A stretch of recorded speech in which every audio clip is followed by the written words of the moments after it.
दोस्तों बात करें आईफोन 14 बहुत ही जल्दी आने वाला है। कुछ ही दिनों में हमें आईफोन 14 के दर्शन हो जाएंगे। लेकिन मेन बात है कि आईफोन 14 आने के बाद क्या हमें पुराने आईफोन के ऊपर नजर डालनी चाहिए, क्योंकि बात की जाए तो टाइम टू टाइम पुराने आईफोन्स पे अच्छे डील्स डिस्काउंट मिल जाते हैं और हर बार नए पे जाने का इतना सेंस बनता नहीं, क्योंकि अगर पहली चीजें अगर आपको अच्छे ऑफर्स वगैरह के साथ देखने को मिल जाए तो पुराना आईफोन क्यों ना लिया जाए। और बात है कि नया आईफोन आने के बाद आपको प्राइस ड्रॉप देखने को मिलेगा। लेकिन सवाल हमेशा यही आता है कि आखिर अगर कोई पुराना आईफोन लेने वाला है तो उसको कौन सा आईफोन लेना चाहिए। चलिए इसके बारे में पता लगाते हैं।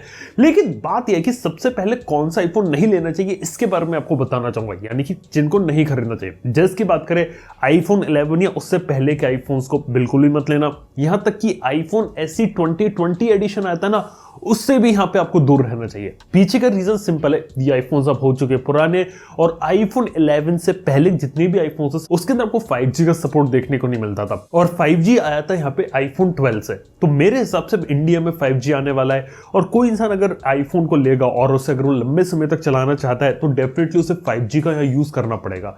तो एक सिंपल सा सजेशन ये कि अगर कोई लेने वाला है तो जो नए आईफोन्स आ रहे हैं उनके ऊपर जाए, 11 के बाद के 11 और उससे पहले के आईफोन्स को यहाँ पे अवॉइड करना चाहिए। सिंपल सी बात है, अभी इस समय लेने का कोई सेंस नहीं है। भले ही आपको उस पर डील्स डिस्काउंट मिल रहे हैं और आईफोन SE 2020 तो बहुत सस्ते में मिल जाता है, उससे भी यहाँ पे दूर रहना चाहिए। यार ये मेरा एक पर्सनल ओपिनियन रहेगा। लेकिन यहाँ पे आप कौन सा आईफोन ले सकते हैं? सबसे पहले तो जो नया आईफोन SE 3 आया है वो। अब बात की जाए तो उसके अंदर पहली बात एक अच्छा प्रोसेसर मिल रहा है और अगर वो आने वाले समय में सेल वगैरह के अंदर डिस्काउंट ऑफर में 40,000 रुपए से कम के अंदर मिल जाए, मतलब 40 तक तो मिल ही जाता है मार्केट में, उससे कम में मिल जाए तो काफी अच्छा हो सकता है। क्योंकि प्रोसेसर वाइज तो वो सबसे फास्टेस्ट फोन होगा मार्केट में, जितने भी एंड्रॉइड फोन मिल रहे हैं उससे एक कॉम्पैक्ट साइज का फोन होगा। और जिन लोगों को सिर्फ एक एंट्री लेवल मॉडल चाहिए जिसके अंदर वो 5G वगैरह यूज करना चाहते हैं वो सब कर सके, तो उन लोगों के लिए एक अच्छी चॉइस यहां पे बना सकता है। अगर आईफोन SE का 3 जो रहता है वो लेटेस्ट मॉडल 40,000 से कम में अगर आपको मिल जाता है तो ये एक चीज एप्पल के आईफोन के साथ है। हालांकि बात की जाए तो कैमरा उसका इतना खास नहीं है, प्रोसेसर वाइज फोन अच्छा है, लेकिन बाकी सारी चीजें उसकी बिल्कुल जो पुराना आईफोन आया था ना बिल्कुल वैसी देखने को मिल रही है। हालांकि बात किया तो इसके ऊपर अगर आपको जाना है तो यहाँ पे बहुत सारे आईफोन्स उसके लिए ऑलरेडी अवेलेबल है। जिसकी बात करें आईफोन 12 जो वो बिग बिलियन डेज में अगर दोबारा से डिस्काउंटेड प्राइस में आता है तो मेरा सजेशन रहेगा आईफोन 12 के ऊपर जाना।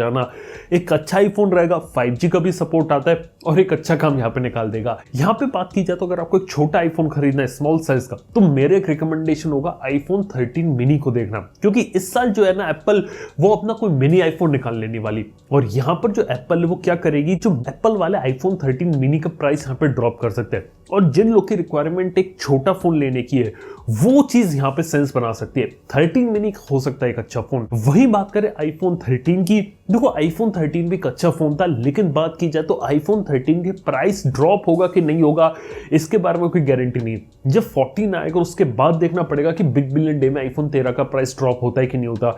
लेकिन अगर आईफोन 13 का प्राइस अगर यहाँ पे ड्रॉप हो तो एक काफी अच्छी चीज होगी। इसी के साथ ही बात की जाए तो काफी ज्यादा चांसेस है आईफोन 12 मिनी भी आपको बहुत ही कम रेट के अंदर देखने को मिले, तो वो भी लिया जा सकता है अगर किसी को अगर एक छोटा आईफोन ही लेना है तो बात किया तो एक बेसिक लेवल के कुछ आईफोन हो गए। लेकिन इसके साथ भी प्रो और प्रो मैक्स लेवल के भी आईफोन बिकते हैं, जैसे कि 13 प्रो 13 प्रो मैक्स। लेकिन बात यहां पर है कि आईफोन 14 के लॉन्च के बाद आईफोन 13 का प्रो और प्रो मैक्स दोनों जो मॉडल होते हैं ना यहाँ पे डिसकंटिन्यू हो जाएंगे। इसके बाद जो रखे हुए मॉडल्स है वही आपको देखने को मिलेंगे। और अगर आपको चॉइस देखने को मिले आईफोन 14 में से या फिर आईफोन 13 प्रो में से, मतलब कि आपको लेटेस्ट आईफोन चाहिए फिर 1 साल पुराना प्रो मॉडल चाहिए, मेरा रिकमेंडेशन होगा 1 साल पुराना प्रो मॉडल लेना। क्योंकि पहली बात है प्रो मॉडल में आपको प्रो मोशन डिस्प्ले मिल जाएगा, बेटर हार्डवेयर मिल जाएगा, कैमरास बेटर हो जाएंगे, अल्ट्रा वाइड से आप मैक्रो शॉट्स यहाँ पे आप ले सकते हैं। इसी के साथ ही बात की जाए तो आपको टेलीफोटो जूम लेंस देखने को मिलेगा और ओवरऑल एक प्रीमियम और बेटर फीचर वाला डिवाइस मिल जाएगा अगर लेटेस्ट आईफोन और 1 साल पुराने प्रो मॉडल से मैं कंपेयर करूं। ये एक चीज है यहाँ पे। इसी के साथ ही बात की जाए तो आईफोन 12 प्रो और प्रो मैक्स डिसकंटिन्यू हो चुके 1 साल हो चुका है। और देखा जाए तो आप जब भी अगर ऐसा फोन लेने वाले हैं तो एक बार देख लेना आईफोन 12 प्रो और प्रो मैक्स में उसका रेट क्या और उसकी डेट ऑफ मैन्युफैक्चरिंग क्या है, खास तौर पे ऑफलाइन के अंदर, क्योंकि यहाँ पे 1 साल पहले डिसकंटिन्यू हो चुका है फोन तो हो सकता है आपको 1 साल पुराना मॉडल चिपकाया जा रहा है। अगर ये हालत है तो उनसे थोड़ा दूर रहना, सब जांच परख के फोन लेना अगर प्रो और प्रो मैक्स लेने वाले हो आईफोन 12 का, इसलिए क्योंकि इस समय आईफोन 13 प्रो प्रो मैक्स के ऊपर डिस्काउंट देखने को मिल सकता है। 12 प्रो पे अगर ज्यादा पुराना होगा तो ही डिस्काउंट देखने को मिलेगा, अगर मैन्युफैक्चरिंग अगर थोड़ी नहीं है ना तो उसके ऊपर आप एक बार एक नजर डाल सकते हैं। ये एक बात रहेगी यहाँ पे। तो ओवरऑल बात की तो ये कुछ फोन्स यहाँ पर हैं एप्पल के आईफोन के, वो आप ले सकते हैं। बात की जाए तो जो पुराने आईफोन्स हैं उनसे आप थोड़ा दूर रहिए, जैसे कि 11 हो गया, 10s हो गया, 10R हो गया, इन सबसे बिल्कुल दूर रहना है। काफ़ी पुराने हो चुके हैं और देखा तो इतना लंबा सॉफ्टवेयर सपोर्ट अब नहीं दे पाएंगे। वही बात करें आईफोन 12 से आप शुरू कर सकते हैं और आईफोन 13 तक फोन्स ले सकते हैं। वो फोन्स काफ़ी ज़्यादा सही है और एप्पल आज भी उन्हें प्रोड्यूस कर रहा है, तो उसके अंदर आपको कम से कम गारंटी है कि एक फ्रेश यूनिट देखने को मिलेगा और डिस्काउंट वगैरह अगर ऑफर अगर अच्छी डील मिले तो ये कुछ चीज़ें यहाँ पे ली जा सकती हैं। क्योंकि जहां तक हमारी न्यूज़ है वो ये पता लगाती है कि आईफोन 14 जो है उसकी कीमत यहाँ पे थोड़ी ज़्यादा होने वाली है। तो सिंपल सा सजेशन मेरा ये था।